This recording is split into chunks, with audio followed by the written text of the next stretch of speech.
dia, meus amigos. Estamos aqui fazendo um estudo mais aprofundado em Hebreus. E hoje nós estamos estudando mais um pouquinho, aprofundando mais num dos capítulos mais importantes, que é o capítulo 4. Eu diria que o capítulo 4 e o capítulo 11 e o 12 são os principais capítulos de Hebreus.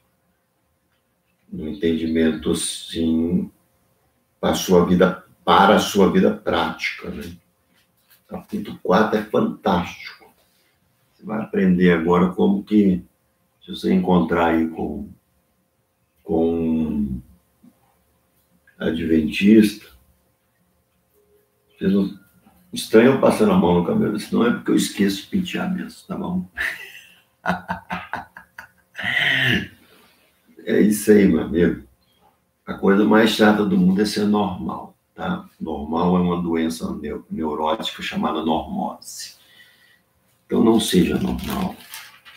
Seja você mesmo, autêntico. Hebreus te ensina isso, tá bom?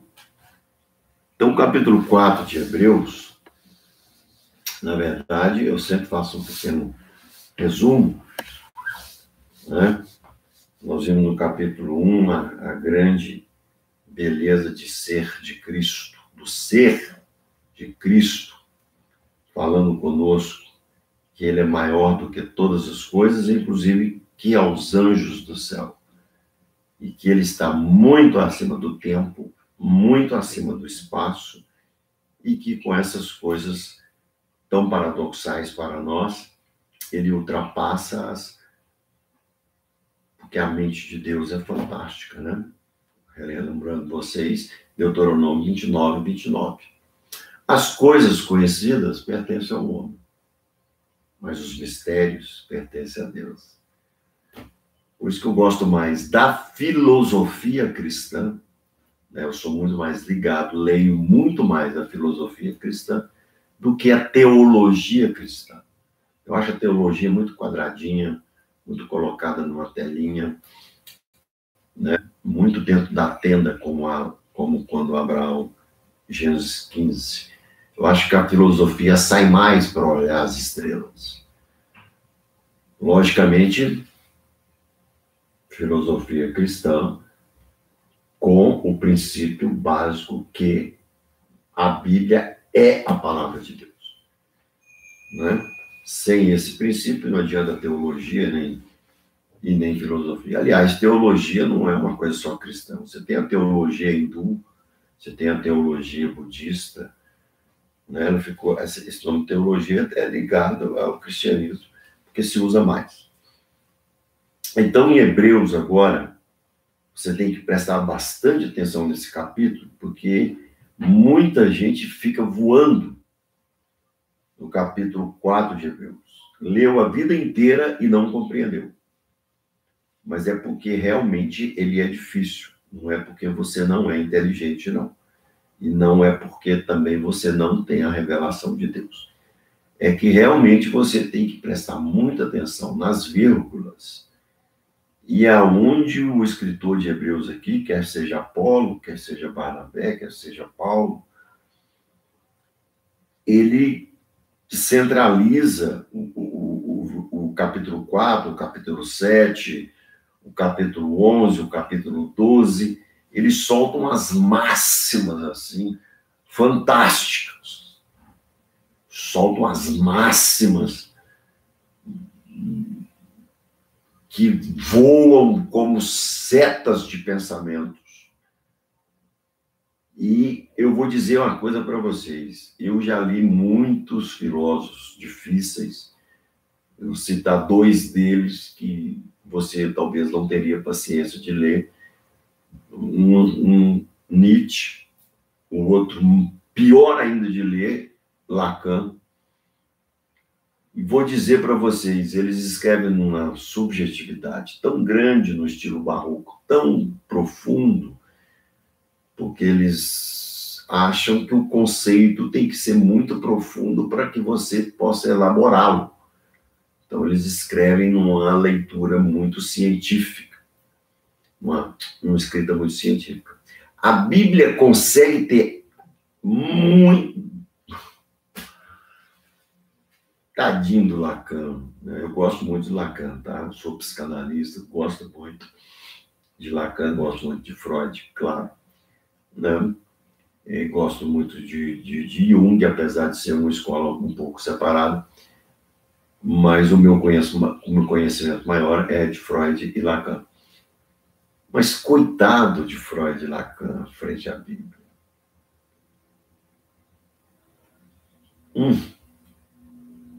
Tudo que eles escreveram não tem a metade da profundidade do discurso de Jesus com a mulher samaritana.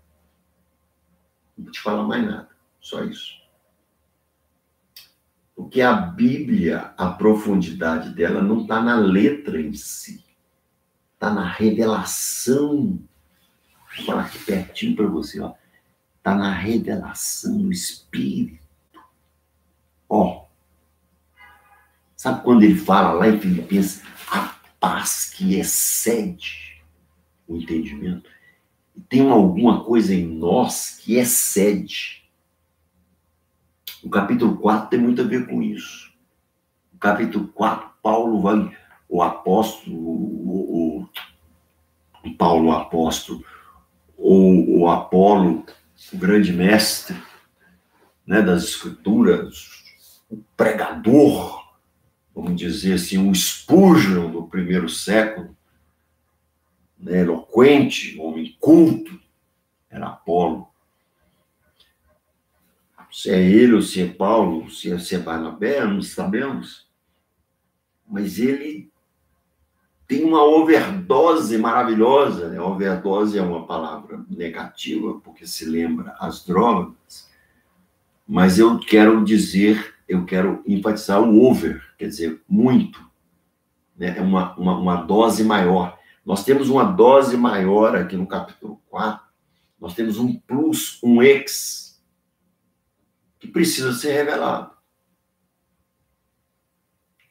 Você pode pedir, se ele estivesse vivo, o Einstein, considerado um dos homens mais inteligentes da história, logicamente que ele nem chegaria a ter 1% da inteligência de Jesus, mas também não dá para comparar, porque Jesus é Deus.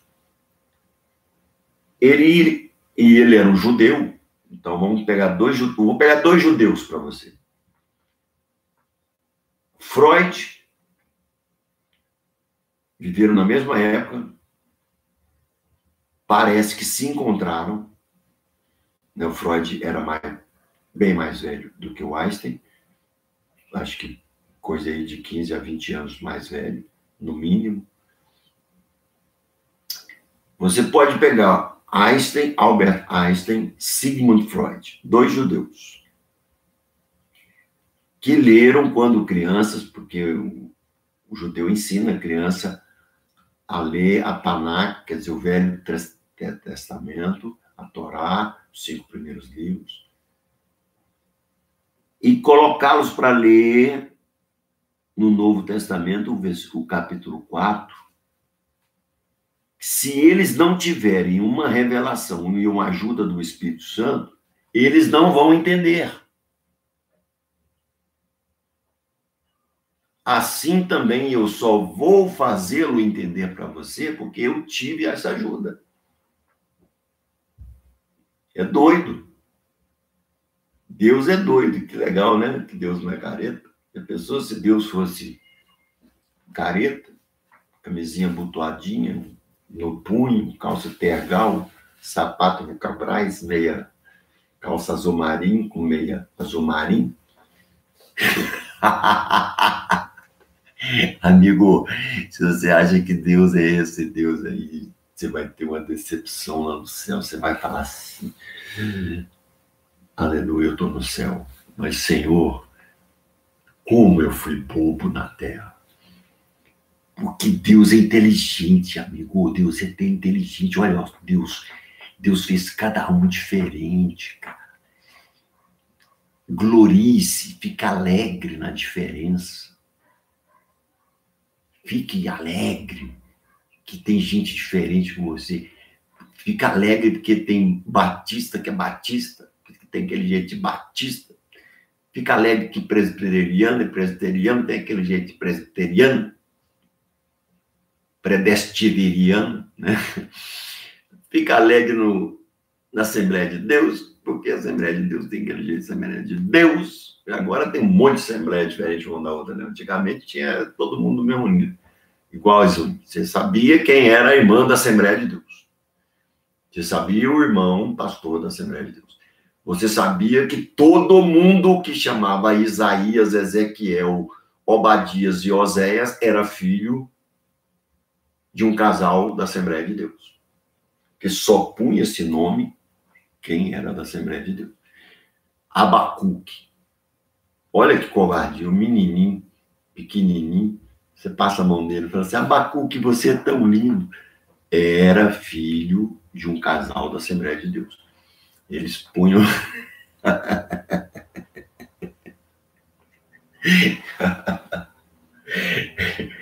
A gente ia jogar bola quando a gente era... Antes de converter, eu ia jogar bola e eu ficava olhando para os meninos da Assembleia de Deus caídos, porque eles não podiam jogar bola, porque eles jogavam escondido dos pais. Ia jogar futebol e tinha Obadias. Eu falava assim, Jesus, onde é que puseram esse nome nesse menino? Aí depois que eu converti, que eu fui ver que tem Obadias na Bíblia. Aí eu falei assim, olha aí onde é que estava o Obadias. Né? Então, é muito legal você entender que todo mundo é diferente. A Bleia, é uma igreja abençoada por Deus, amorosa, amiga, evangelista, muitos pastores, trabalhadores. A Batista também é legal, tá aí cheio de pastores, né? Seja brasileira, seja Batista Nacional, cheio de pastores bons aí, pastor Jorge Linhares, pastor Márcio Valadão, pastor Josué Valando, pastor pastor Ari, lá em São Paulo, e não vou falar mais não, senão eu vou deixar muita gente fora aqui. Tem muito batista legal. Presbiteriano, tem o Hernandes, olha que pastor bacana. Tem o Herbert Campos, um homem amoroso, piedoso, cheio da graça de Deus. Tem o pastor Nicodemos, né, com aquele ar de mestre, aquela barba de profeta mestre, né, conhece muito a Bíblia, doutor em teologia, estudou, conhece a geografia bíblica, conhece a exegese, a hermenêutica da coisa, te ensina com a graça de Deus. E tem na Metodista uma série de pregadores bons e fantásticos. Tem no movimento pentecostal aí, do Reteté, muitos pregadores bons, que tem muita revelação, principalmente em parábolas e figuras. Isabel, bom dia. E Lúcia, bom dia. Então, é todo mundo, gente. Todo mundo é doido. Que legal, né?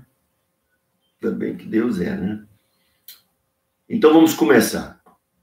Temamos, portanto, que sendo-nos deixada a promessa de entrar no descanso de Deus... Boa noite, você que está me ouvindo de madrugada. Pessoal, tem uma galera me ouvindo aí de madrugada, eu já descobri você, né? Boa noite, você que está me lendo, 8 horas da noite. Boa noite, você que está de madrugada. Temos, portanto, que sendo-nos deixada a promessa de entrar no descanso de Deus, suceda parecer que algum de vós tenha falhado. Olha, já começa dando uma introdução daquilo tudo que ele tinha falado. O livro de Hebreus é para nos exortar a não abandonarmos a promessa da graça e voltarmos à antiga lei mosaica. Não voltamos. Você não tem que exigir que o gentio circuncide, você não tem que exigir que o gentio guarde o sábado, você não tem que exigir que o gentio não coma carne de porco. Isto é para o cristão judeu, para não escandalizar.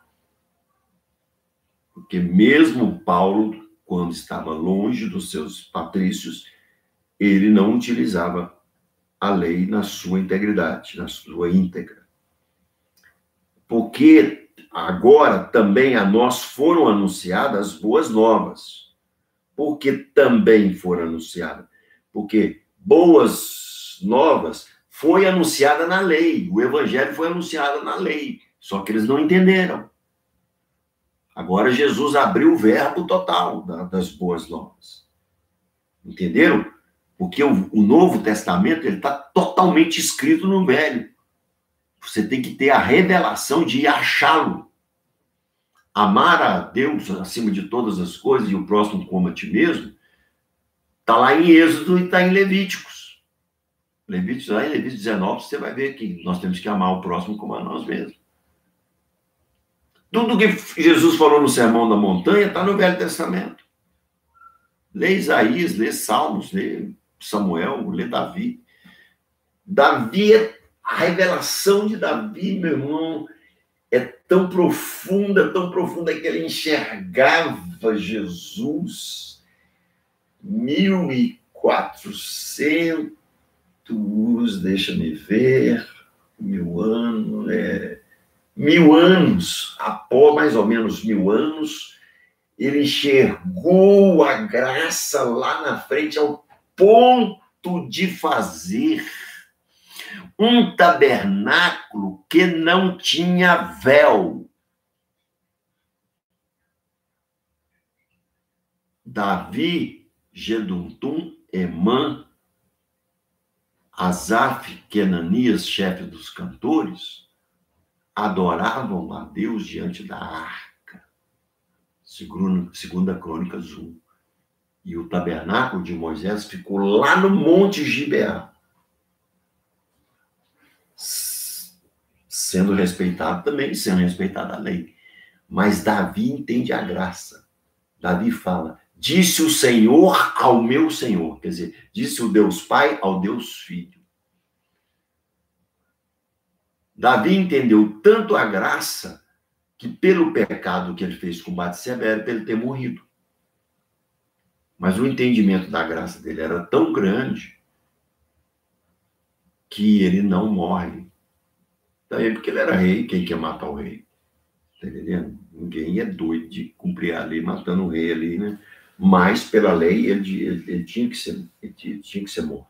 A família de Urias tinha todo o direito de matar Davi. Mas Davi entendia 1000 anos à sua frente.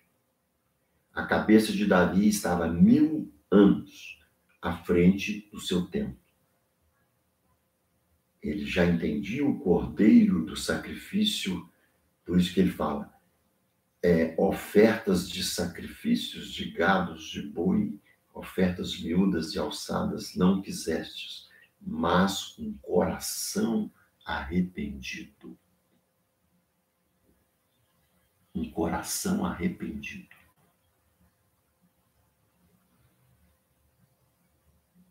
Que coisa, né? Ele entender a graça dessa forma. Ele entendeu no capítulo 4. Porque também a nós, então, foram anunciadas as boas novas, que estava já dentro da lei, as boas novas, como se deu com eles. Olha aí. Mas a palavra que ouviram não lhes aproveitou. O escritor de Hebreus aqui chama boas novas também a lei mosaica. Mas a palavra que ouviram não lhes aproveitou, visto não ter sido acompanhada pela fé naquele que a ouviram. A lei, o apóstolo Paulo explica muito detalhadamente por que a lei não funcionou. Ela não funcionou porque ela não foi acompanhada de fé. Ela foi para o lado das obras. E ninguém é salvo por obras. A lei, você vai entender isso exatamente no capítulo 1 até o final do capítulo 7 de Romanos. Você entende isso literalmente. Por que que a lei foi recusada? Então, Romanos é uma maravilha. Depois nós vamos interpretar Romanos para você. Você vai ver que overdose deliciosa de Deus de unção que é Romanos. Visto não ter sido acompanhado pela fé naqueles que a ouviram. Ó Elias aí, ó. Elias entendia a lei, mas ele andava pela fé. Ele entendia a lei pela fé. Os patriarcas, lá na promessa, no tempo da promessa, que andavam, a lei deles basicamente era a circuncisão, escutavam a Deus pela promessa, já entendiam a graça de Deus. Abraão já entendia o seu descendente principal, que não seria Isaac, seria Jesus Cristo. Que coisa maravilhosa. E quando ele oferece Isaac lá, Deus devolve o filho dele para ele. Né? E põe um cordeiro que estava engarranchado lá perto do altar de sacrifício. Agora, Jesus não. Jesus não foi devolvido sem passar pela morte pelo Pai. Não, ele passa pela morte para tomar das mãos de Satanás esse poder que foi dado a ele. O medo da morte. A morte da putrefação do corpo. A morte da falta de fôlego. Que quando Deus sopra o fôlego, o homem vive. Na morte, o fôlego é engolido e mais nunca aparece. Jesus busca o fôlego de vida de novo ao ressurgir, se tornando o segundo Adão. Sabe por que Jesus é o segundo Adão? Porque ele voltou lá na morte e trouxe o fôlego soprado do eu sou.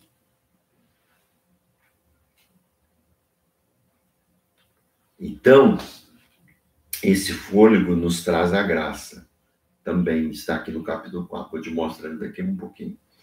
Nós, porém, que cremos agora na boa nova do Evangelho, entramos no descanso conforme Deus tem dito. Assim jurei na minha ira, não entrareis no meu descanso, quando Deus falou para o povo lá no deserto, quando eles desobedeceram. Embora certamente as obras estivessem concluídas desde a fundação do mundo, né? Deus já tinha concluído lá no 7º dia, lá em Gênesis, fala que Deus descansou, né? Então, Deus descansou. A mensagem do Evangelho exige uma aceitação pela fé, né? A fé compromete o ouvinte com a mensagem e não se pode livrar da sua obrigação de anunciar essas boas novas.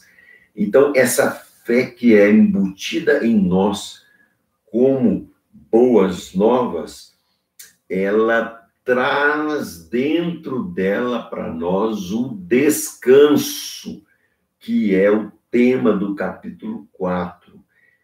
Porque esse descanso que Deus deu para eles, chamado de terra prometida, ela é apenas uma metáfora, uma figura de linguagem do verdadeiro descanso, que é eterno. Então, assim Deus falou: não entrarão no meu descanso, no descanso terreno, que simboliza o descanso celestial, que era a terra prometida, a terra de Canaã.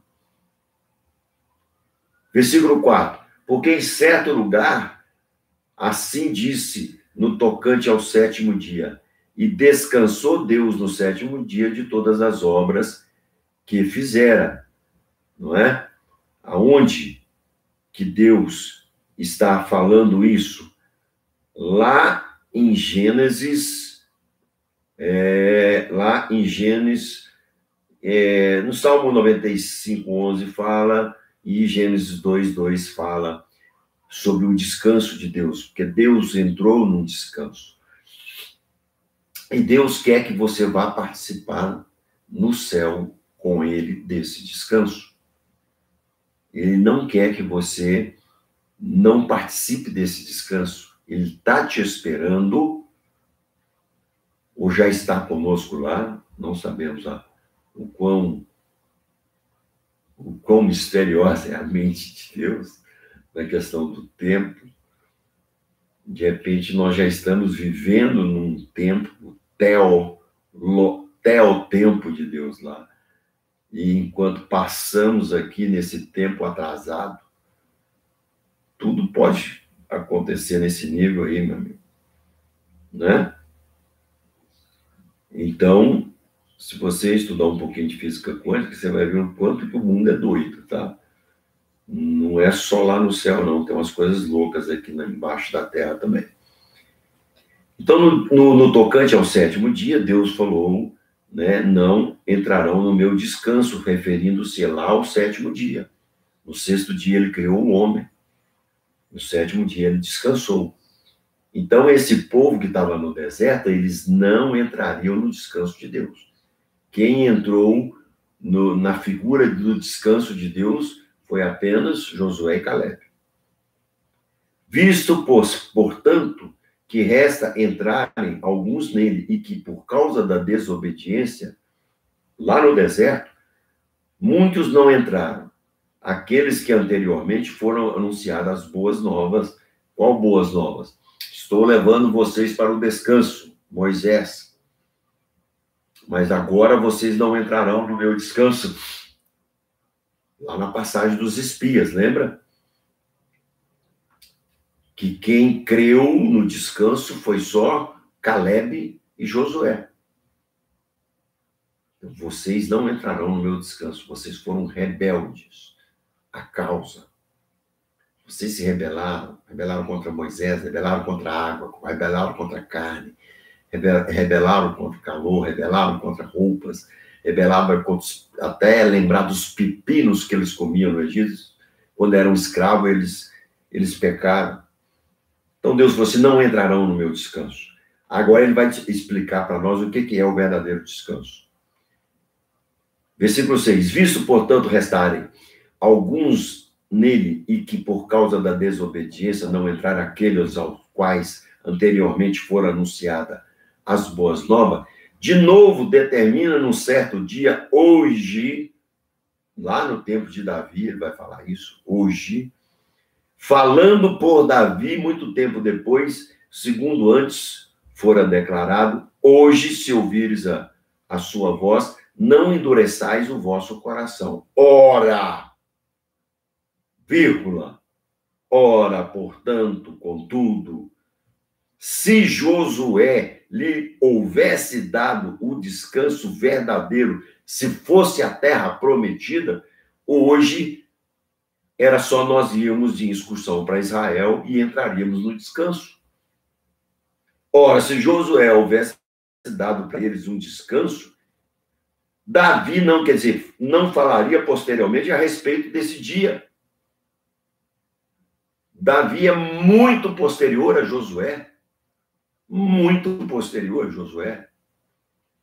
Por volta aí de 300 a 400 anos. Muito superior, muito, né? Josué é muito mais velho do que Davi. Eles já estavam, eles passaram pelo tempo dos juízes, depois vieram o tempo dos reis. Nós temos o tempo de juízes e nós temos o tempo dos reis. Davi participa do tempo dos reis. Davi é o segundo rei. Então já tinha passado-se muito tempo. E Davi fala sobre um descanso, que haveria um descanso ainda. Que descanso é esse que não é a terra prometida? Agora que você vai entender.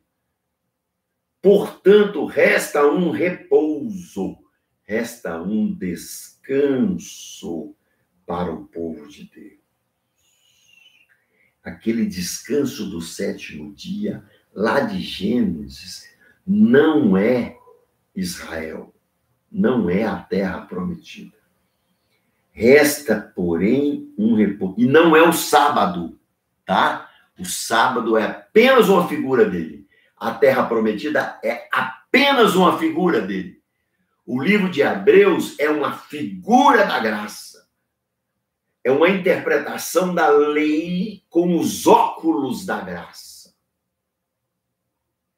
Com a leitura da graça, da revelação das boas novas do Evangelho de Cristo Jesus, segundo Isaías 52, 7, bem, né? Conformosos são 52, 9, se não me engano. Conformosos, eu sou muito ruim de memória. Tá? Eu sei a Bíblia todinha, leio ela desesperadamente, graças a Deus, mas pensa num sujeito que tem dificuldade de memorizar o endereço, né? Eu conheci pessoas que não entendem muito de Bíblia, mas sabem todos os versículos da Bíblia onde estão. Então, o importante é você entendê-la. O endereço você anota num papelzinho, é fácil.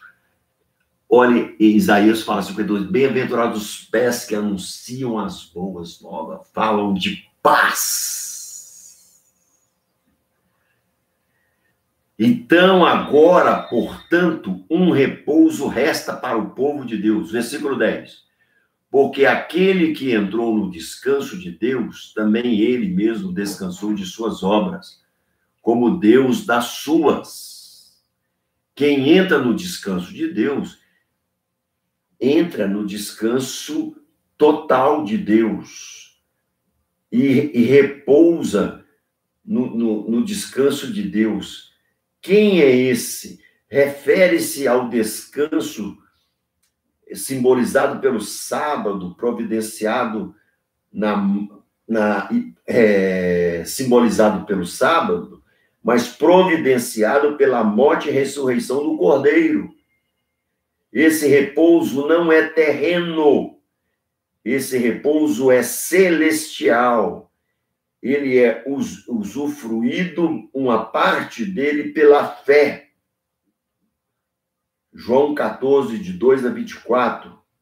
Jó 14, de 2 a 24. Então, Deus descansou das suas obras. Quem descansa mesmo é só Deus e Jesus. E o Espírito Santo. E os anjos que estão lá com ele, lá, né? Que não caíram. Quem confia na obra perfeita de Cristo, que iniciou uma nova criação, não tentará ganhar a salvação por boas obras. Por quê? Porque por boas obras você não entra em descanso nenhum. Você fez boas obras, mas se não foi pela fé, você não chega no descanso. E esse é o tropeço da lei, porque a lei foi dada para ser entendida pela fé. Ela foi um aio, aio no grego, que significa assim, aquele que ensina o garoto, um professor. Ela foi um professor tentando ensinar para os hebreus, nossos irmãos aí, patriarcas, né, nossos patriarcas, mas eles tinham que ter entendido como Davi, ter lido a lei e entendido a lei pela fé. Porque, irmãos, meu querido, não é só no Novo Testamento que as pessoas são salvas pela fé, não. Na lei também a pessoa é salva pela fé. E antes da lei, da mesma forma. O sogro de Moisés, ele conhecia a lei? Não. Mas ele é um sacerdote, discipulou Moisés. Foi lá no acampamento, deu conselhos, era um sacerdote de Deus, sacerdote de Midian, entendia Deus. Balaão, que se vendeu por causa do dinheiro, mas ele antes de se vender, Balaão tinha um contato com Deus. É o fator Melquisedeque. Existe gente na terra inteira que tem a capacidade de ser tocado pela graça de Deus e entender Deus através da natureza. Romanos 1, 18 a 20. Porque entendendo a Deus pelas coisas criadas, não o louvaram como Deus. Antes se obstinaram em seus próprios pecados e delitos, transformando-se e adorando imagens, e Deus os entregou a concupiscências tais que mudaram, que entraram em feitiçaria, entraram em corrupção, entraram até na mudança do próprio sexo, fazendo sexo homem com homem, mulher com mulher. Em decorrência do não entendimento do descanso de Deus. Olha a profundidade do capítulo 4 do livro de Hebreus. Agora nós vamos chegar no melhor, melhor ainda está por vir.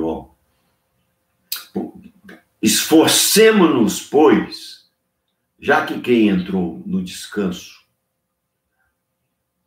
total é só quem está no céu, lá com o Pai, que está participando desse descanso desde o 7º dia. Não que Deus cansava ou não tinha descanso. Esse descanso é muito mais uma referência na relação nossa com Deus. Deus, meu Deus, olha o que veio na minha cabeça agora. Deus nos criou para ter um descanso mais agradável. Eu vou criar criaturas, anjos e homens, para que eu possa conversar com eles também. Para que o céu seja melhor ainda do que já é. Não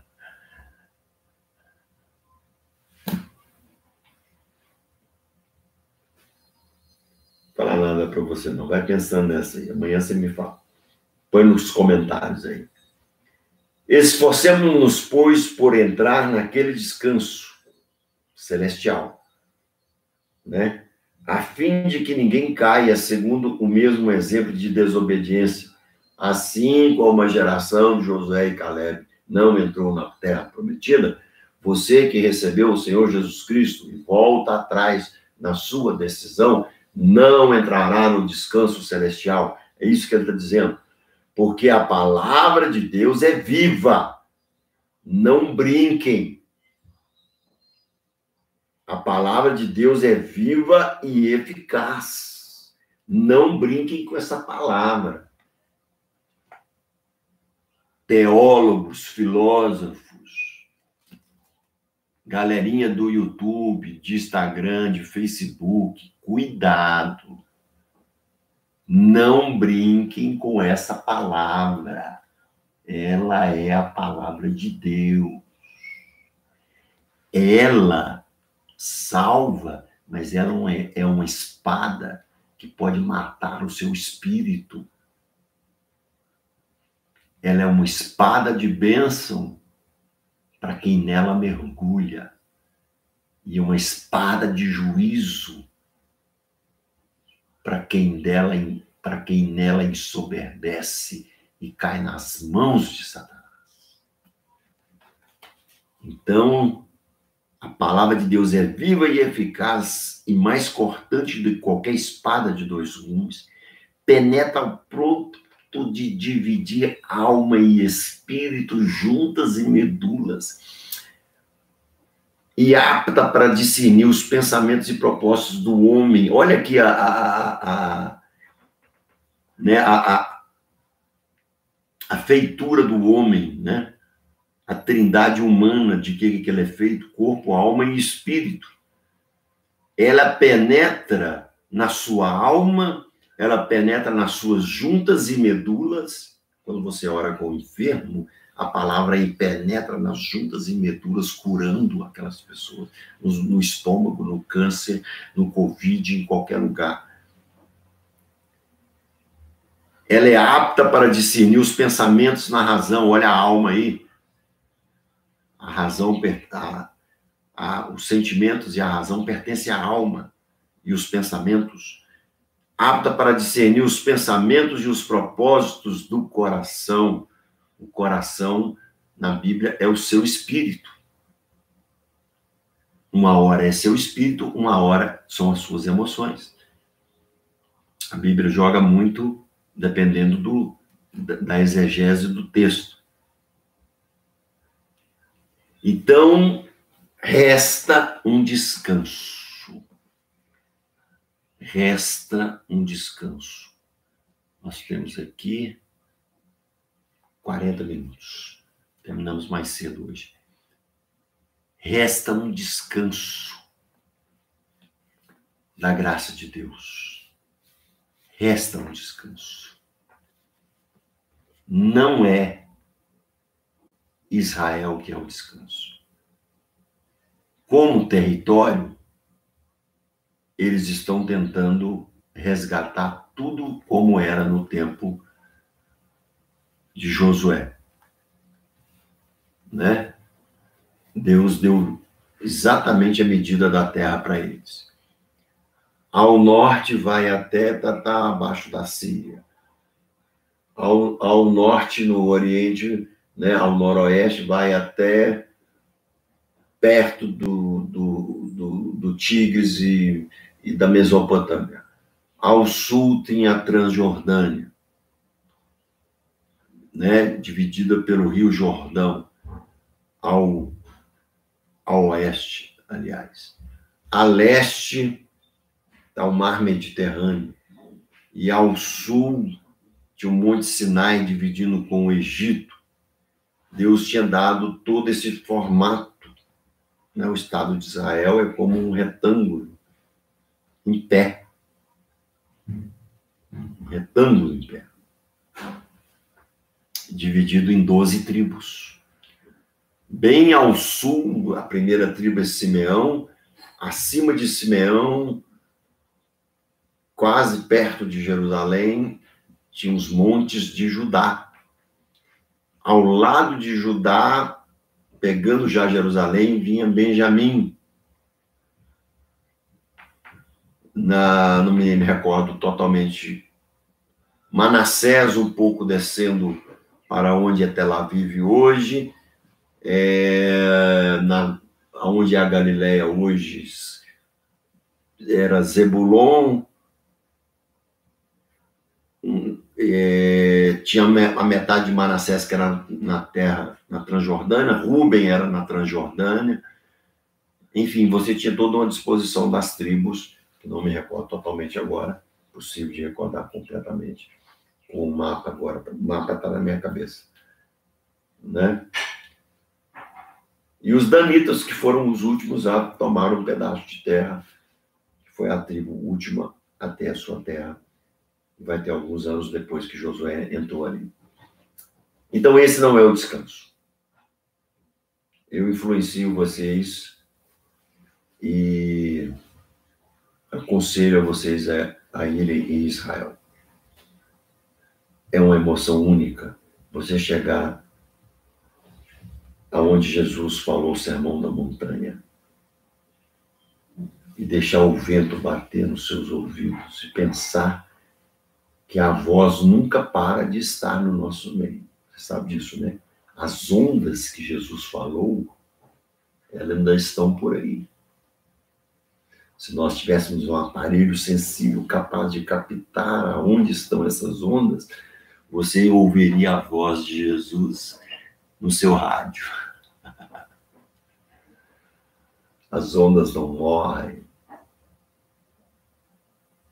ficam voando por aí. Dá para tocá-las. Amém?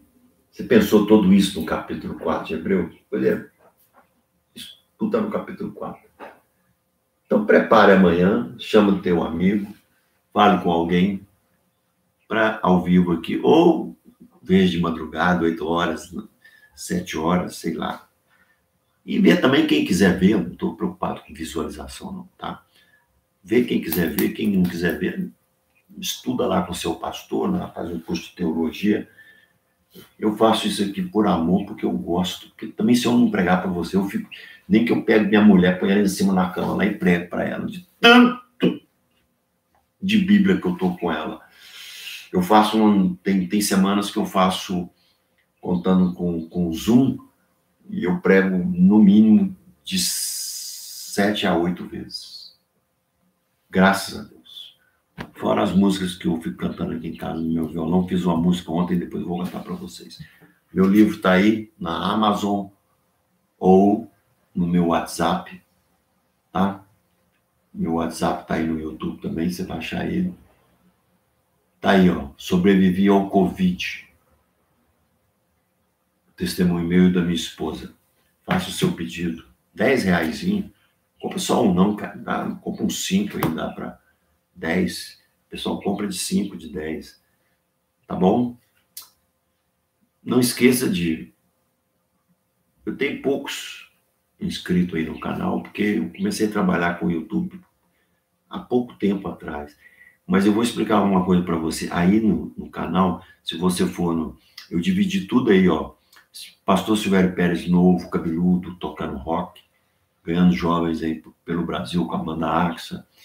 Tem os vídeos antigos com Koinonia, Te Louvamos e outras músicas. Tem os vídeos novos do meu disco novo. Tem a música Vai Mais Profundo, aquela que fala sobre o Espírito Santo, que tem mais visualização. Tem jangadas aí também.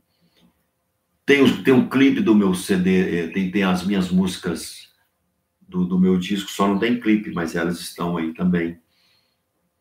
Tem as minhas entrevistas com grandes cientistas, chamados Ciência e Fé. Então, passei aí e divulga para mim aí, inscreva no canal. Por quê? Porque o YouTube é melhor para a exposição de estudos e clipes. Então, eu devia ter dedicado mais tempo ao YouTube, né? Mas dei esse mole aí. Mas Deus sabe de tudo. Vamos nessa. Até amanhã, tá bom? Inscreva no YouTube aí, no meu canal aí, aperta o sininho aí para você receber as notificações. A paz de Cristo, até amanhã, às 11 em ponto. Tchau!